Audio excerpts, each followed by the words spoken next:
Hey folks, how are you? Phillip Davis, Ancestry Lands, ancestrylands.com.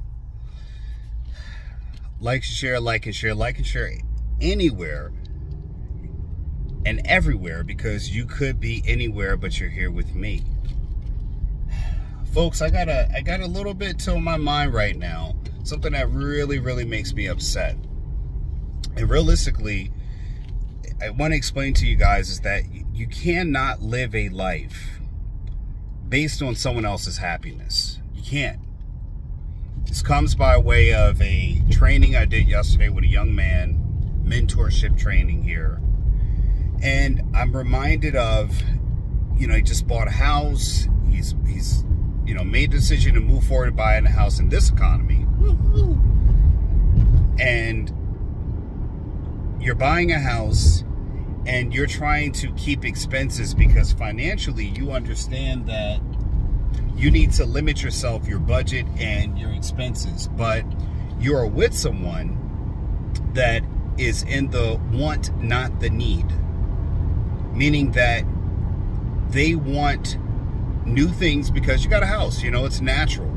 And this is something for men out there, because if you're married like I am, and I haven't bought a house yet, but and again, I've had pressure from family members, but go get a house, you need to get a house, you got a wife, kid, this and this. But the pressure of owning a home becomes real because you're now pushed by your wife to maybe buy things to fill up the house, right? And you're now spending money that is no longer associated with the purchase of the home. You're now spending money that has everything to do with the post-purchase of the home. And when I mean purchase of the home, I'm talking about the down payment, right?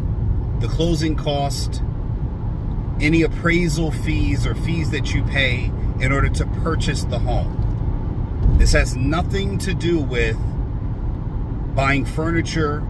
That goes along with the home purchase, but when you move from an apartment to a house, it's very natural for a woman to make a house a home. It's very natural. And when a woman is trying to make a house a home, she's going to want to fill it with things, especially if your apartment was smaller than your actual house. So we're leaving here from the Philadelphia airport area, going north on 95. Here we are. So you have to anticipate that as a man. You can't just have money saved up for the down payment, right? Closing costs.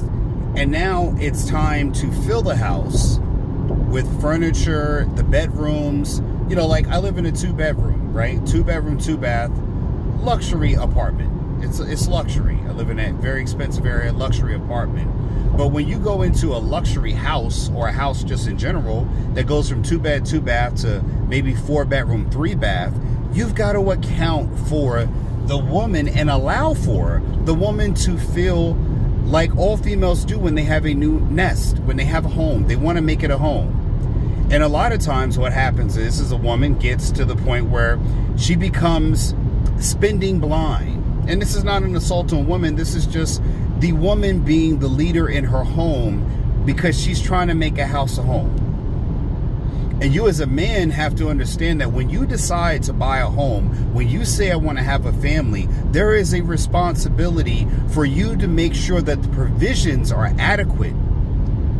Now, you might think I'm going off on the women here, but you're far from the truth. It is a man's job as a husband and wife under the normal terms of a marriage, when you are in a provider mode, provisionary, and you're making sure that you're adding on protection. Part of that is to make sure that you have the provisions necessary for the female to create a home. And if you do not have that, you're going to run into problems.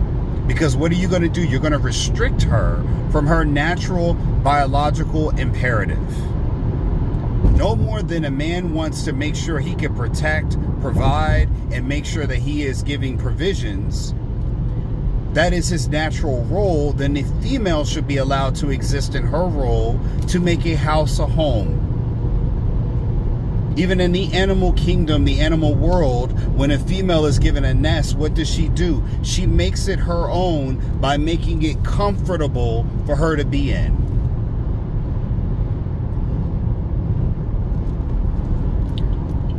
All of the female, and biologically, they all do this with their house, their homes, their nests, even birds. They won't take a nest unless it has the right feeling, the right comfort level in order for her to lay an egg. Hens do this, chickens do this. All females of all shapes and sizes do that. Jaguars like different types of trees for different reasons.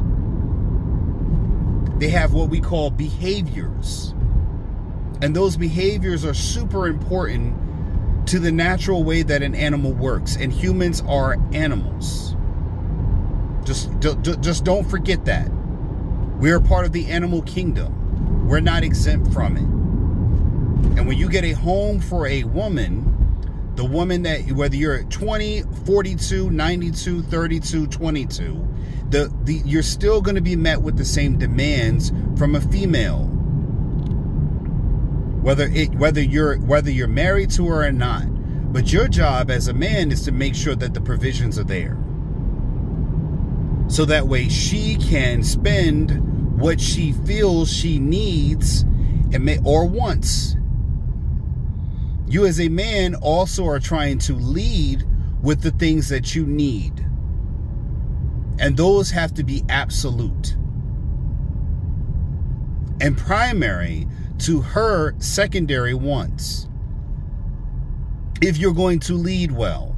But again, my problem is sometimes with men, we just throw out the talking points without explaining the responsibility of leadership. And again, this is not something that you have to do to be liked. Leaders do not have to be liked. At the same time, if you are a man that is making sure that you are adequate in your ability to give provisions, in which I've disclosed, when you are doing that, you also must not lose sight of your own happiness. I'm not going to just poop on the men and tear the men down, because again, as you are aspiring for greatness in life, you should not make that getting a house. The house is I mean, realistically, owning a home is once an achievement. And I still believe that there is some achievement personally to people owning a home. And for the wealthy people, owning a home is not necessarily an achievement. It's kind of like, having a bicycle. It's just standard. Because owning real estate or having wealth is more important to that. You got people who live in a boat year round. They live on a yacht. So they might have a home that they go to, but owning a home in the way that middle class people think about it, it's not necessarily on the same level. Because honestly, if I could live at sea 365 around, I'm probably going to want to do that. Because again, I can always make sure the weather is in my favor. Chart a course for Hawaii ASAP and just get me there. I mean, it may not be for everybody, but again, it does throw the notion away that a traditional home, if you're wealthy enough, it's not always the same achievement. But for most people, the average person, it is. There's some merit to owning a home, but there is an overwhelming responsibility other than just you being able to qualify for a mortgage. And this is why you see the term come up. Now, I didn't grow up with this term, but I lived this term. But now this term is probably into the ether of our consciousness, where we use a term called being house poor. You got a big old house, but you can't spend it on anything else. You got a big old house, but you can't pretty much do anything else because you don't have any liquidity outside of your ability to get that mortgage. You got the mortgage and now you're tapped out. Because again, you were at the end of the rope. You did not have enough to be able to secure the house and the required provisions afterwards. This is where money gets tight. The strain gets put in place. And then you don't know about special assessments. Then you got tax bills going up, insurance bills goes up. Because again, the purchase was done to get the achievement, not to be able to provide provisions. It wasn't. You got to think about that. Even if you are doing the home for yourself, there's a certain style, decor. There's a way that you want to have a car. You want to have other investments. A home shouldn't suck out everything from your finances. And the reason why that is absolutely true is because you have people right now in this day and time losing homes because they did not plan out their finances appropriately. They didn't have the income to maintain the provisions that they needed for owning a home. Because maintaining the income needed to have a home and grow a family through the home, because again, children get expensive. It happens. Your kids get bigger. They need a bigger bed. They need bigger shoes. They need bigger socks. They need bigger clothes. They need bigger underwear. Then their shampoos change. You can't get the same soap that you used to get. Now they want their own soap. Now you're paying $12 for their preferred soap because Dove doesn't work anymore, right? Then your daughter's got to have a certain one because she likes it the way you smell, the way she smells with that. And now you're kind of at the behest of everyone else's wants, not needs. Again, it comes up again. And again, your job is to make sure the provisions are there. Because everybody in that household is going to want something from you. And they will demand it before they ask for it. And the demands will be that someone will be unhappy, which is why I again say your leadership is not built upon you people liking you. That should not be a requirement for you to be an effective leader. It's a compliment for you to be an effective leader and be liked. But sometimes effectiveness is not always at people's happiness. And if you're basing your effectiveness off the happiness of everyone rather than the outcomes for everyone, then I think that 9 times out of 10, you're going to err into the side of not being a good leader. Because people don't have to be happy that they don't have more when they have enough. It's not a requirement.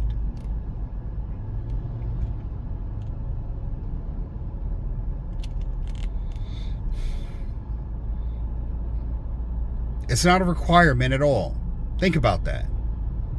You're there providing a house, good education, good schools. You have benefits. You have, again, when the list keeps getting longer, you're now in a terrorist situation. You're now in a situation where someone is now taking you financially hostage. And they no longer appreciate what you're providing for them in the form of provisions. They're no longer looking at your protection. They're looking at what they can get from you. And again, you'll find yourself now you are making less for yourself. You're getting less for the things that you need because you've given up on the things that you wanted, the things that you desired. And as you keep on giving up those things, you need less, less, and less. And you know why you'll have a person with you? My wife does this all the time. There's something that's for free. We saw this other thing the other day. This beautiful bed set. It was like marble tops and everything else. Free, completely free. And you know what I told her? I told her, no, we don't. I said, she's like, do you want to get it? I said, no, absolutely not. She goes, why? I said, because we don't need it. All we're going to do is have that and store it somewhere else. And we already have a bedroom set. We don't trade it out because again, you know what it is? The want is higher than the need. So when you just want things because you want something and it's free, you're going to feel like you need it and you're going to want to buy it. You're going to want to get it, even if it doesn't cost anything. You're going to confuse your needs with wants because you're wanting always, like if you want food and you're not hungry, you're going to say, I need more food because I'm still hungry. Same philosophy. But the hunger is not in your stomach. It's not your body saying, I need food for energy. It's your spirit telling you that you're empty.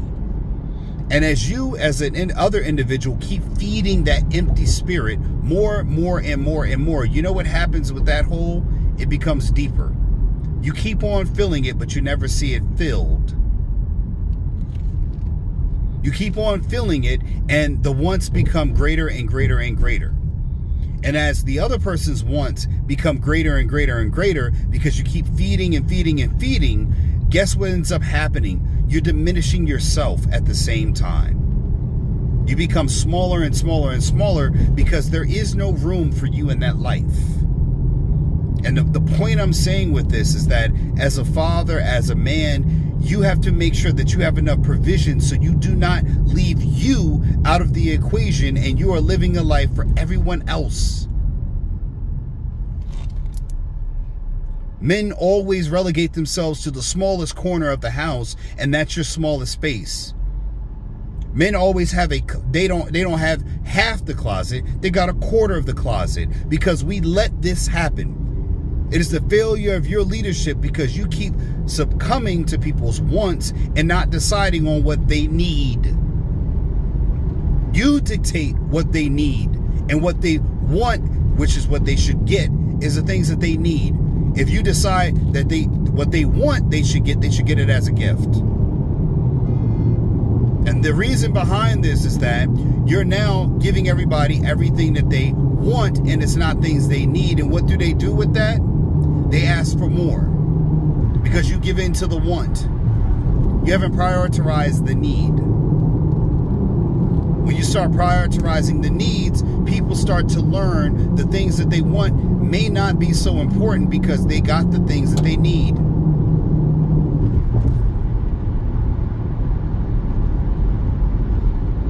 Your children will appreciate life much more when they are understanding of the things within themselves that they want versus the things that they need. And you know how you can tell with this? Children get plenty of toys for Christmas, yet play with few toys the day after Christmas. They find the perfect toy or their favorite toy, and what do? All the other toys stay by the wayside because they don't need them. They got one toy they wanted, they would focus in on that. And the reason being is that we are giving it to them. We're allowing that to happen and then questioning why it is that there's no appreciation for it. Well, what's the same thing that happens when you have a wife? Got all these rich people in here. They marry these women, and what do? They divorce them and take their money. Well, again, because they gave them a life fulfilling wants, not needs. Because when you need something and you got it, you appreciate it. Hey, I needed that. When you're a person that's broke down on the side of the road and a person helps you out to get your car fixed, to get you back on the road, you needed that help. You appreciate that. You're walking in the desert, or you're sitting there thirsty, or when people are running a marathon and somebody hands them a cup of water because they're thirsty, they needed that. They appreciate that. The same thing how it works. What you're doing is you're too weak to say, you're fearing that you're going to lose the woman, that you're giving in to the wants instead of holding strong and assessing what is needed. Flowers may be needed at that time to bring sunshine to a rainy day. But don't forget, rain is also needed to bring flowers into existence. And no one likes when it's raining outside and it's all cold and dreary. But that's necessary in order for the seasons to come. You can see all of these beautiful trees here. But again, just a month ago, if you check back on these videos, these trees weren't here. They were just sticks. No leaves, no greenery, nothing. But they needed the rain so that beauty could come out. You see all these pink and purple hues here, and again, the beauty comes out, but first you got to go through some ugly first. But they're given what they need: rest, a period to go dormant, to heal, because when you're producing flowers, it takes energy. So you gather what you need to come back to become even more beautiful, like these flowers here. You see these trees here? And the beauty is exposed once again, stronger and better. And you know what ends up happening after a while? You start to become more beautiful and stronger each time, and you weather the storms, and you keep on getting stronger season after season. Because you've eliminated the things that you want, and you've replaced them with the things that you need in order to accomplish the outcome you're looking for.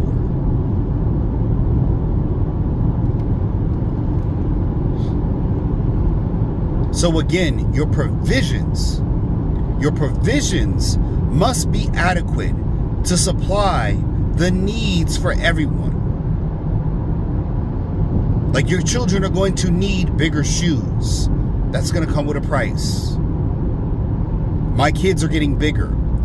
The children need more food because their bodies are growing. They need more space eventually because they're going to get too big. Those are needs, not wants. And with that, those needs, they're going to come wants. That's the part of it. Because when they need bigger space, your wife's going to want a house, right? I got 3 kids. And when those kids get big enough, they're going to need more space than what's provided for them. And my wife is going to want a home. Or she's going to want a bigger space. So with that becomes the provisions required in order to achieve that are going to be needed to be on hand to be able to deliver it at that time, to make sure that when we need something and she says, hey, I want it, they're able to be given. Now, the other part of that is that if there is no need and there is a want, because you're going to probably ask right now, Phil, hold on, you confused me right there. Hold on, you're saying that the kids need space and the wife wants this. Yeah, that means that the need is adequate. The wife wants out of need, not out of want. I just set it up right there. And if you're thinking that, well, she wanted it, that's not what you were just talking about. No, I didn't confuse you there. She wants something out of necessity, the need. This is different from a situation where you already have a 4-bedroom home and your wife wants 5 because we need a house in case we have guests. That's not a need, that's a want. And you have to have the ultimate ability to be strong enough to say just these 2 letters, 1 word, starts with an N, ends with an O. No. Do you know why? Because there is no necessity for that. You can be uncomfortable for a few days in order for the want to be satisfied. But we don't create necessity for creature comforts, for our guests to be comfortable. They're staying with us. If it's free, it's already comfortable. Because if they want comfort, they could pay for it at the Hilton or the Hyatt, wherever you want to stay at. But comfort can be purchased. And that's what people are missing.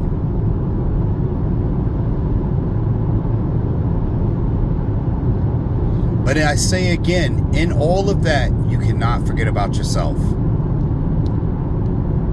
You know, I've had an Xbox. I don't play as much or even at all because my kids play it and I'm working. But when I want to go get a camera piece of equipment, something that is of interest to me, whether it's firearms or I make sure that my wife understands that I too am my own priority. You've got to make you your priority too. Because again, if you keep on saying that your wants are my priority, then they are never going to prioritize you either. That's what I'm talking about, living for someone else's happiness. If it is just your wants that I'm satisfying, then I've already communicated to you that my needs are secondary to your wants. When I say no, you've got to wait until I get what I need so I can give you what you want. Then I'm letting you know that I prioritize myself first. Just because I'm married doesn't mean I gave up on myself because I'm married. I have a responsibility to you all, but I have a responsibility to me first. And people forget that. Which is why even when you're saving a life, what do they tell you about saving a life? Make sure that you prioritize your safety first. Even in the airline industry, they tell you the first thing you do in the event of any issue, mid-air issue, is put on your mask first. So in survival situations, they tell you to prioritize yourself, but in life, we make sure that someone else is a priority. Why? Now, there's a difference between prioritizing yourself first and being selfish. I trust you to be logical and adult enough to make the distinction. So please, make sure you keep it at a high level, because this is a high-level conversation for people who have the ability to critically think and not misconstrue what I'm saying with simple BS dogma. You shouldn't have to be able to be told not to conflate the two. You should be able to know the distinction between the two very easily when I say prioritize. I didn't say always make it about you. I said prioritize, which means number 2 is also important, but it's not more important than number 1. And once number 1 is done, then you move to number 2. That's the difference between prioritization and selfishness. Selfishness is there's only one and only room for one. Prioritizing means you're this number in line and I will get to you. You're on my list, which means I'm aware of what's going on, and what you need, I will get. But it has to go in order of importance, no less. Speaking of prioritize, make sure that you get my book, Getting Dollars from Dirt, A Beginner's Guide to Vacant Land Investing, on Amazon. Definitely a great read. 55 easy pages of knowledge that comes from my own mind, my own thoughts about what I've learned in my journey in real estate. It teaches you about how to purchase properties, what to look for, and how to understand real estate at the land level, which all homes, highways, buildings, anything on this planet that has been built by man has been built on land. And you still need to understand it. It doesn't matter what country you're in. A lot of things are going to align over. So again, I'm going to tell that to you already. Getting Dollars from Dirt, A Beginner's Guide to Vacant Land Investing, on Amazon. Written by me, yours truly, Phil Davis. So I'm going to land my plane there, folks. And I really want you to think about it, man. Again, as a leader, you do not have to be liked in order to be effective. And outcomes are what matters. Never ever make your happiness secondary because someone else's happiness has always been primary. I am your host, Phillip Davis. I hope you've been educated, enlightened, and least of all, entertained. Make sure you like and share and subscribe in the comments below. And remember, folks, you're either going to own property or you'll be owned as property. Phil Davis, I'm out. Take care and peace. Are you confused with today's real estate market? With high interest rates and overpriced housing, it can be hard to find something to own at the right price. Available on Amazon, Getting Dollars from Dirt by author Phillip H. Davis is a game-changing book that invites you to embark on a thrilling exploration of this often overlooked asset class. This book is your roadmap to unlocking the secrets of vacant land investment. Inside these pages, you will uncover the transformative power of vacant land as a wealth-building tool. Discover how to spot promising properties, assess their true value, and capitalize on market trends. From understanding zoning and permits to leveraging financing strategies, you'll gain the knowledge and confidence to make savvy investment decisions. With each page you turn, you'll gain a deeper understanding of the profound impact your investments can have on the world around you. Getting Dollars from Dirt is not just a guidebook, it's a call to action. Whether you're a seasoned investor or a curious novice, this book will empower you to tap into the immense potential of vacant land and embark on a journey toward financial freedom and a brighter future.